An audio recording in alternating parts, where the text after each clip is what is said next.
last time around, Lisa, you say something more? Well, now that I'm studying, I'd like to become a teacher. I'm not going to give up until I arrive to my destination, and my dream will come true, and I know that to be true. I'm working on writing a book about my experience and my struggles with learning English. And you never know. I mean, as an English learner, it was very difficult for me. So I do have those struggles, and I do have to practice the English language, and once a week I go to tutoring to help with my English written language, and it's my dream to be successful with that and to improve my writing.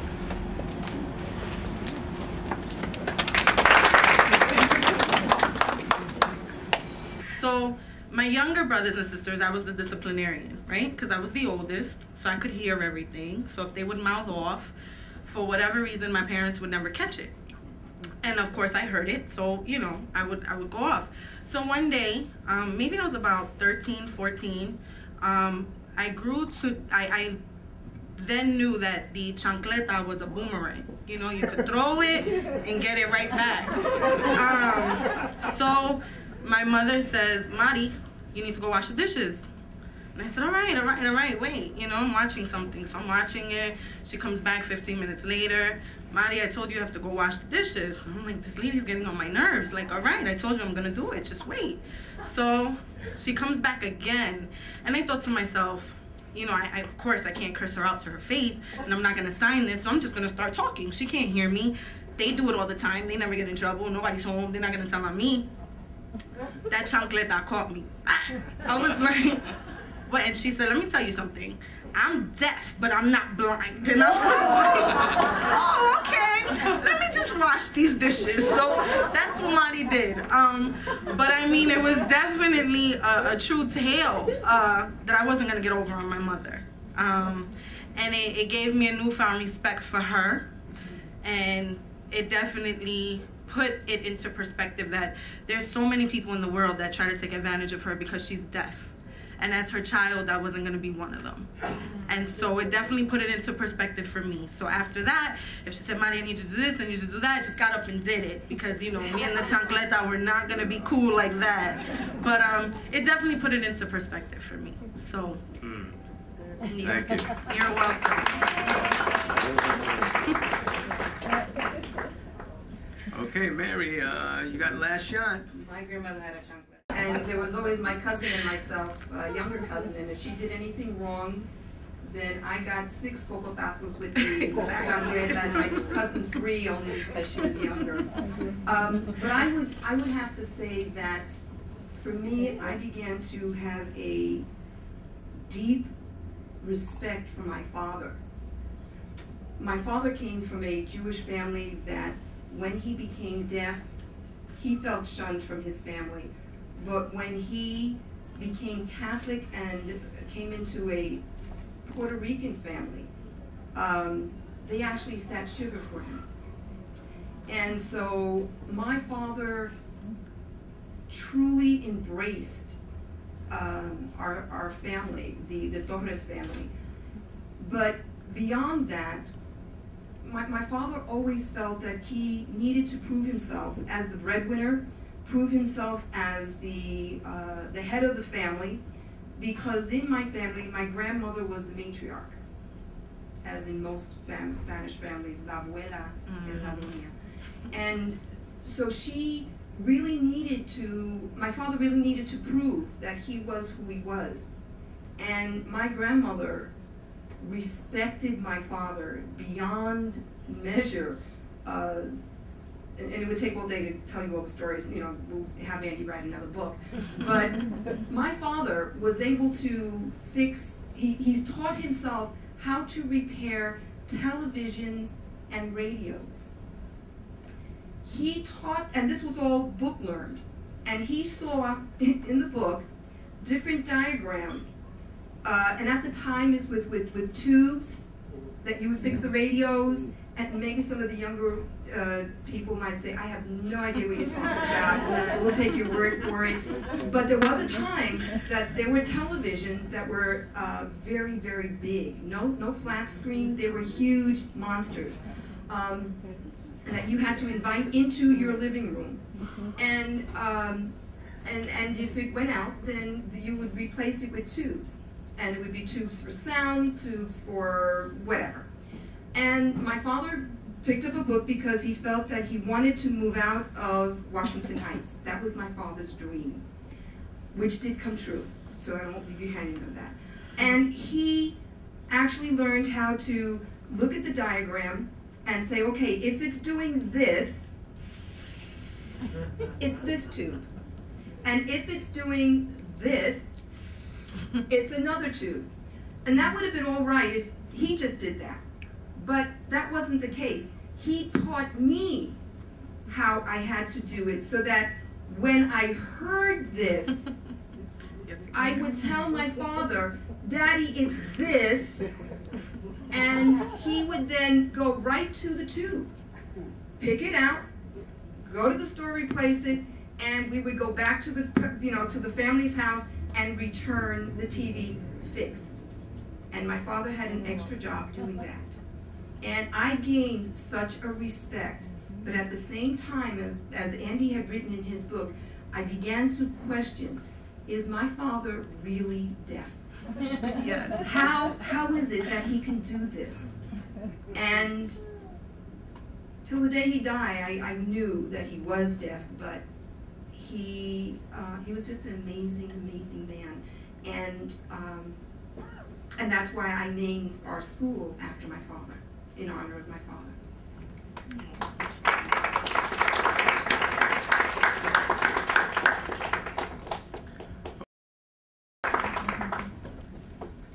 Okay, so Vita, boy, must have read my mind because she selected one of the images right out of what I was planning to read tonight when she did her comments.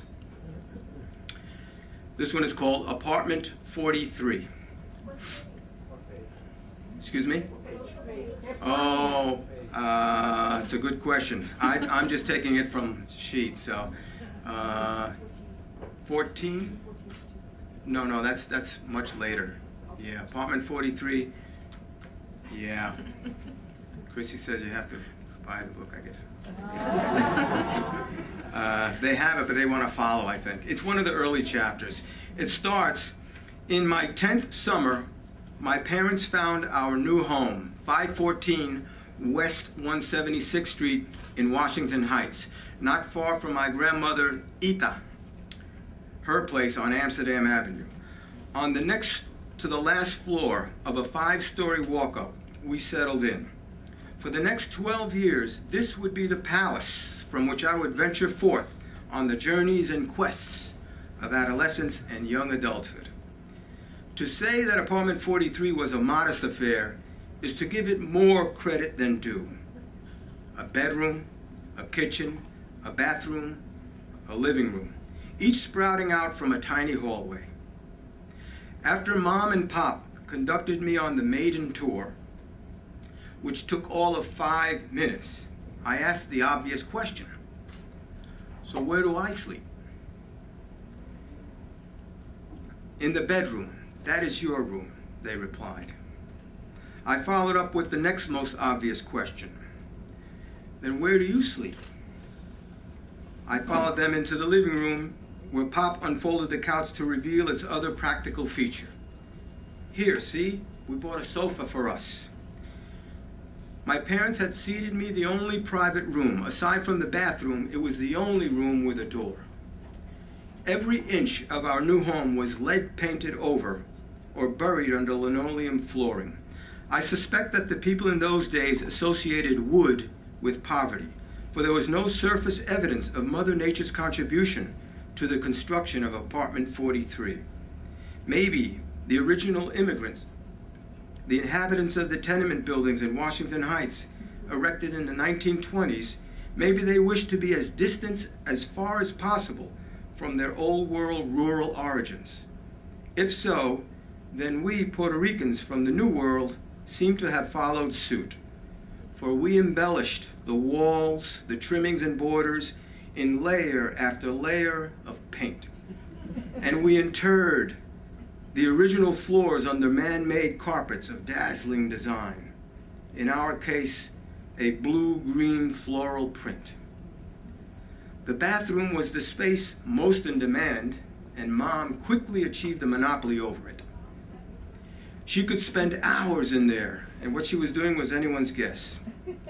There was a peach-colored hot water bottle that hung permanently from the shower curtain rod. The tub was a monstrous craft supported by iron lion claws and took up half the space. Next to the door sat the toilet. We flushed it by yanking on a chain that dangled from a water box suspended high on the wall. There was a 1-inch opening where the door met the floor, which was fortunate because I could reach Mom when I had to use the bathroom. All I had to do was jam the Daily News through the crevice at the bottom and wiggle it. If Mom was sitting on the toilet, it caught her attention and she knew what to do. Now, if Mom happened to be in the tub, I was out of luck. That's when the kitchen became the latrine of last resort, and I would rush there and do my business into the sink, then turn on the hot water full blast to wash down the yellow wastes. Under no circumstances would I ever let Mom go into the bathroom if there was a remote chance of my needing to do number 2. I learned to anticipate these things. The piece de resistance of our living room was our Zenith black and white. Centered against the wall between the windows, the bulky box with long antenna dominated the room's landscape. Lacking its own legs, we bought a wooden stand that was really designed to support a much smaller set. 4 skinny sticks attached to a flat platform. This poor excuse for a TV stand was asked to carry something many times its weight. Seemingly tired from shouldering that burden, it trembled when we accidentally bumped into it. Even clicking the dial station, which required some effort, so hard was it to turn, would cause the stand to quiver. Once my friend Walter Martinez and I were wrestling on the floor and our entangled legs tripped over the TV stand. The Zenith came crashing down one of its corners, zeroing in on Walter's buck teeth. "Look out, the TV, get out of the way," I shouted. He dove aside unharmed, and the monster rattled the floor. Lucky for Walter, and lucky for our baseball team, nobody had Walter's arm at third base. We immediately restored the TV and stand to its previous place. Mom was in the kitchen 15 feet away and didn't hear a thing.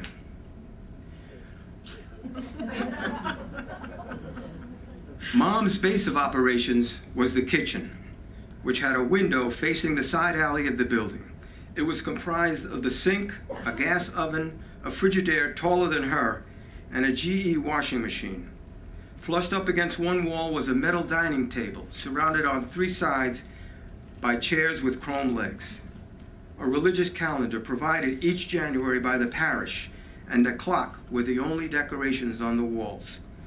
The washing machine was equipped with wooden rolling pins through which Mom passed clothing to dry. She warned me never to stick my finger near the pins.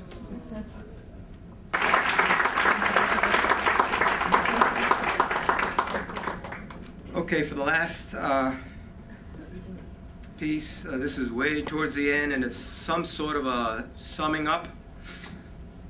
And I'm flashing forward almost 12 or 15 years. Now, the earlier piece was like about 1950, late 50s. This is now the early 70s.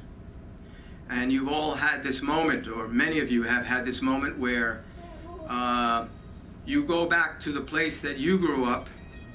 Your parents are still there, but they're leaving.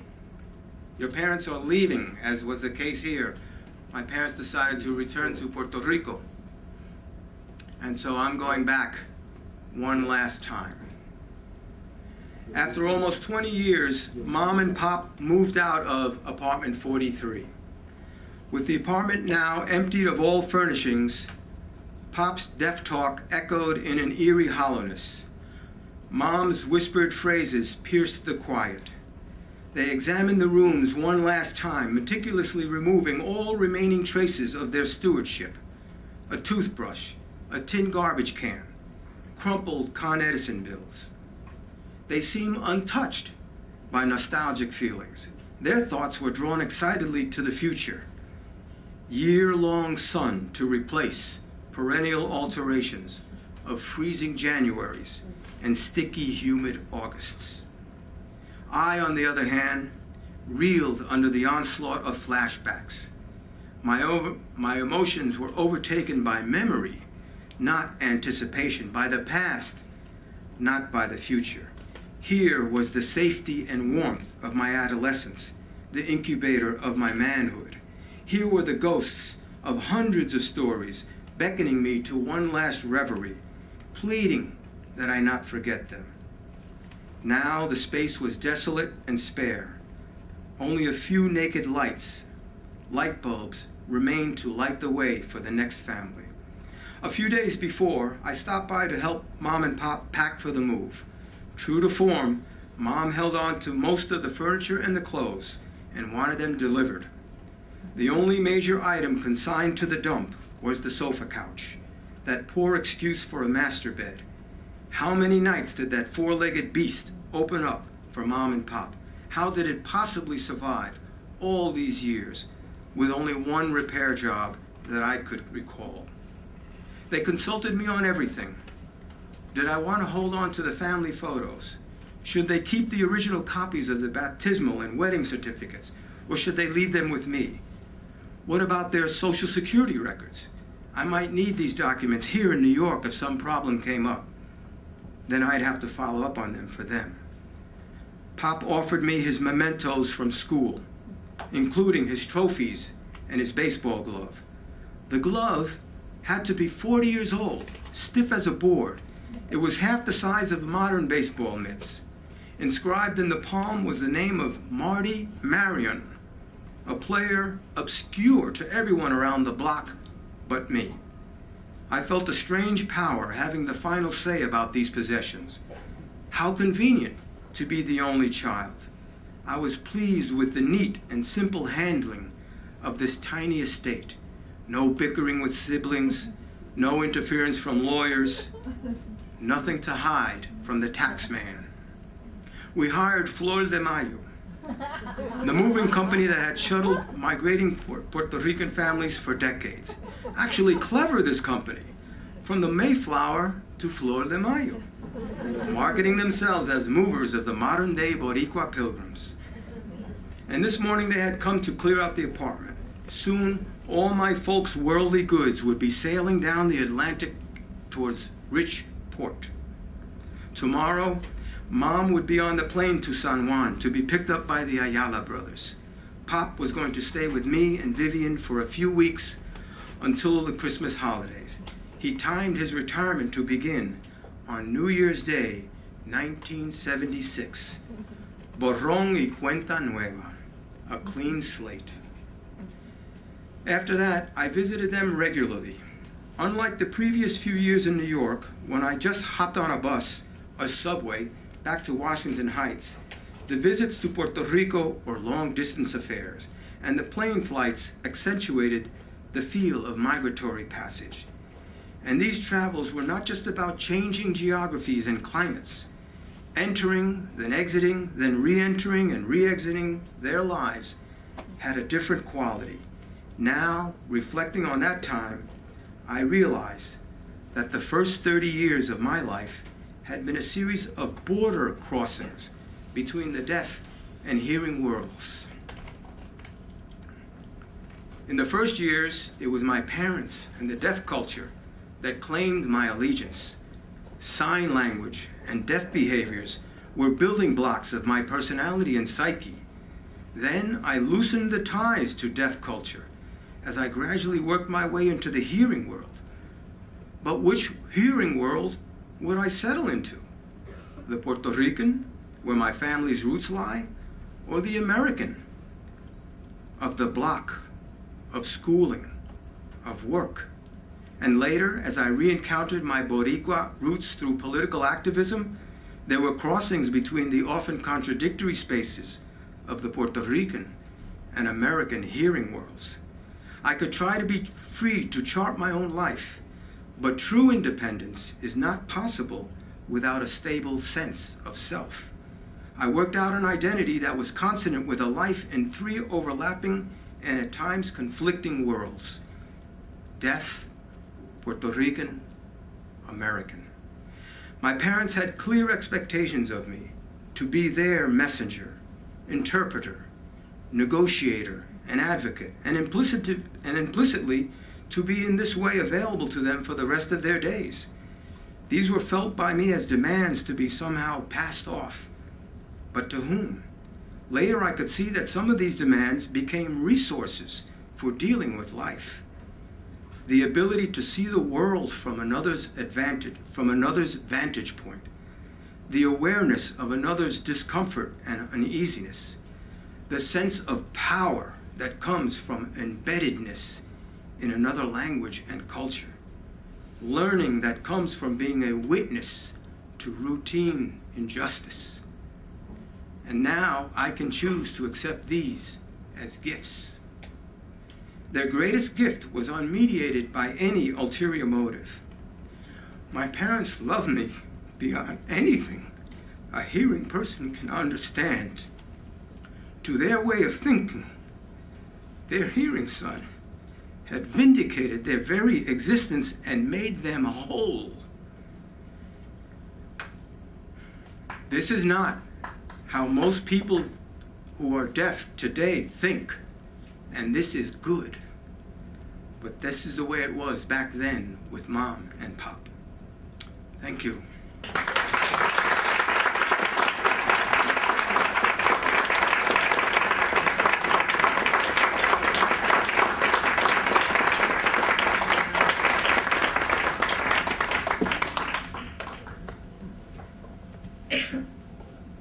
Okay, so we're done. Now it's your turn. And I'm going to ask if someone, Rosalie, can you help us with the pointing out? And let's see if we get up here, you know, some deaf people want to say something and can take turns or whatever.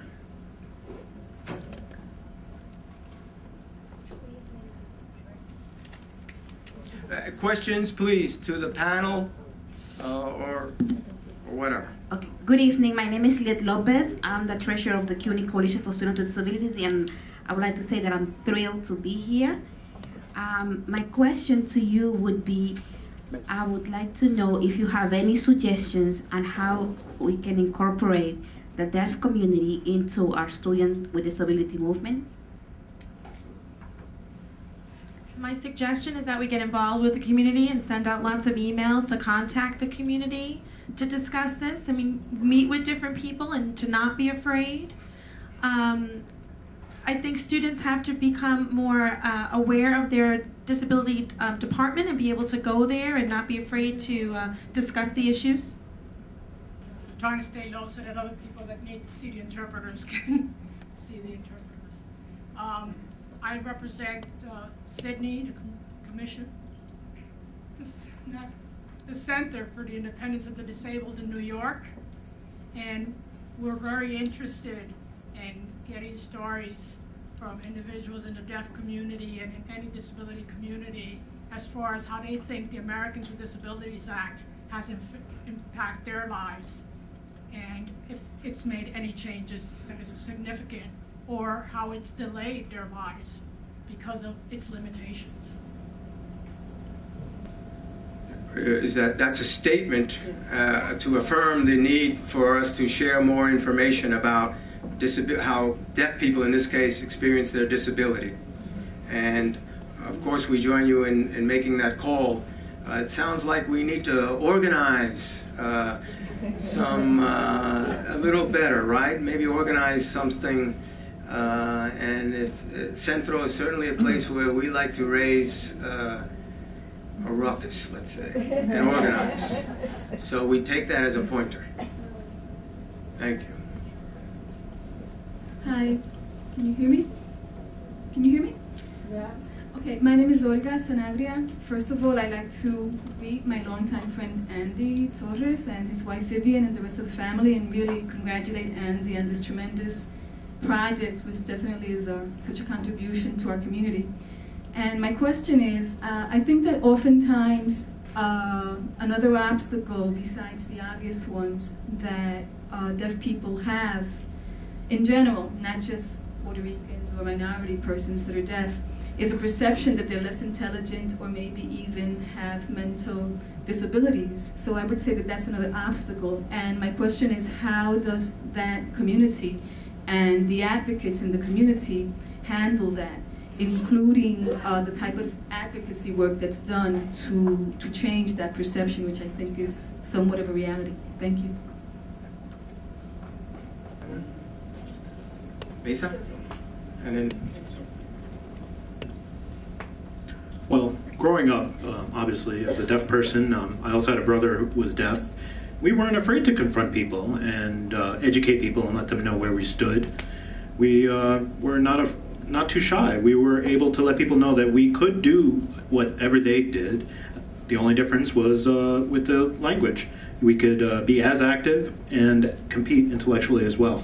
You know, really the issue is ignorance about deafness. So you have to expose people to this and give them the awareness. I mean, here I am in college, grad school. I can do it just like anyone else. You know, you can become a politician, you can become president of a university. There's no reason to be afraid, and there's no reason to accept an ignorant position. You have to show people where you stand. I would have to say that the fact that there are so many people here today is an evidence of how much advocacy, how much people are willing to cross different borders to understand and come to understand whatever disabilities there are. And I think that more high schools are now trying to reach out to those students who are deaf to advocate for them as to the different types of jobs that are available to them. And technology has certainly been an asset to do that. I wonder if Monsignor Kale, Monsignor, would you hi, would you say some words, historical or personal, whatever?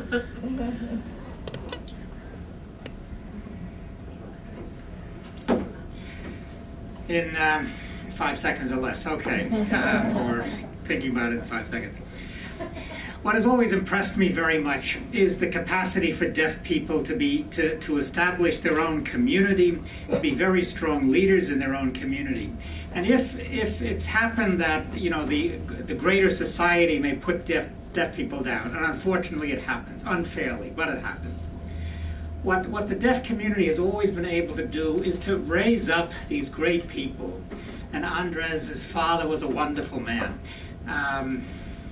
Mary's father, Seymour Joseph, a terrific man. Mary's mother, Olga, was the matriarch for our little community in the church. Her picture enjoys a prominent place on the wall in the meeting room in our church. The deaf community has been wonderful in terms of supporting itself and its own members, allowing very talented people who unfortunately for a lot of reasons had very poor jobs, and yet they could become very great leaders in their own community. That was an enormous contribution I think deaf people have made to one another. The people, Andres and Seymour Joseph and Olga, wonderful people who deeply impressed me very much.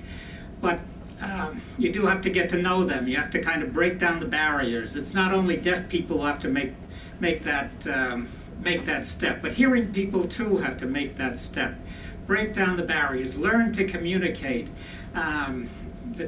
You know, and you're right that the deaf people are always looked down upon, or often, not always. And yet, how many of them are lawyers right now? How many of them are PhDs? There are many of them. Technology has been enormously helpful. the barriers still exist. Jobs and all that still very much a real problem. I don't know, I've lost what I was going to say. I'm finished. Good. Thank you, Monsignor.